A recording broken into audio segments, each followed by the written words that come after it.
महत्त्वाची बातमी समोर येते नाशकातून। नाशकात भली मोठी आग लागलेली आहे। नाशिकच्या गंजमाळ परिसरातील 10 घरं पेटलेली आहे। भीषण अशी ही आग लागलेली आहे। नाशिकमध्ये गंजमाळ परिसरात आग लागलेली आहे आणि या भीषण आगीत 10 घरं पेटली असल्याची माहिती समोर येते।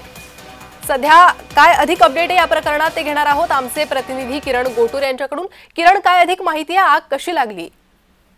प्रणिता, पहाटेच्या वेळेस ही आग लागल्याची प्राथमिक माहिती मिळत आहे आणि आग नेमकं कशी लागली त्याबाबत अद्याप कारण कळू शकलेलं नाहीये। पण या नाशिकच्या गंजमाळ भागामध्ये एक झोपडपट्टी आहे। त्या झोपडपट्टीमध्ये 8 ते 10 घरं जी आहेत त्या घरांना आग लागलेली होती। वेळीच घरातील सगळेजण बाहेर पडल्याने सुदैवाने कोणीही जखमी झालेली नाहीये। आग लागल्यानंतर लगेच अग्निशामक विभागाचे बंब जे आहे ते दाखल होऊन आग विझवण्यात आता जे यश आलेलं आहे। पण या सगळ्या आगीमध्ये आर्थिक नुकसान मात्र खूप मोठ्या प्रमाणात झालेलं आहे आणि नेमकी ही आग कशी लागली त्याबाबत अधिक चौकशी जी आहे ते नाशिक पोलीस करताना बघायला मिळाली। किरण, साधारण ही आग किती मोठ्या प्रमाणात असू शकत होती आणि अग्निशमन दल कधी या ठिकाणी पोहोचलं होतं?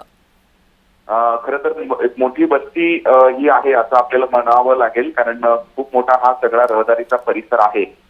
याच भागातील 8 ते 10 घरांना आग लागली। आग मोठी होती। वेळीच अग्निशामक दलाचे सगळे अधिकारी आणि अग्निशामक बंब घटनास्थळी दाखल होऊन आग आटोक्यात आणल्याने खूप मोठी हानी जी आहे ती टळलेली आहे आणि वेळीच घरातील जे नागरिक आहेत त्या सगळ्या लोकांना बाहेर काढण्यात आलं। परिसरातील लोकांना बाहेर काढण्यात आलं। त्यामुळे सुदैवाने कोणीही जखमी झालेलं नाहीये। पण या संपूर्ण घटनेमध्ये आर्थिक नुकसान मात्र खूप मोठ्या प्रमाणात हे झालेले, कारण घरातील जे वस्तू आहेत ते सगळे जळून या आगीमध्ये खाक झालेले आहेत। त्यामुळे आर्थिक नुकसान हे मोठं आहे।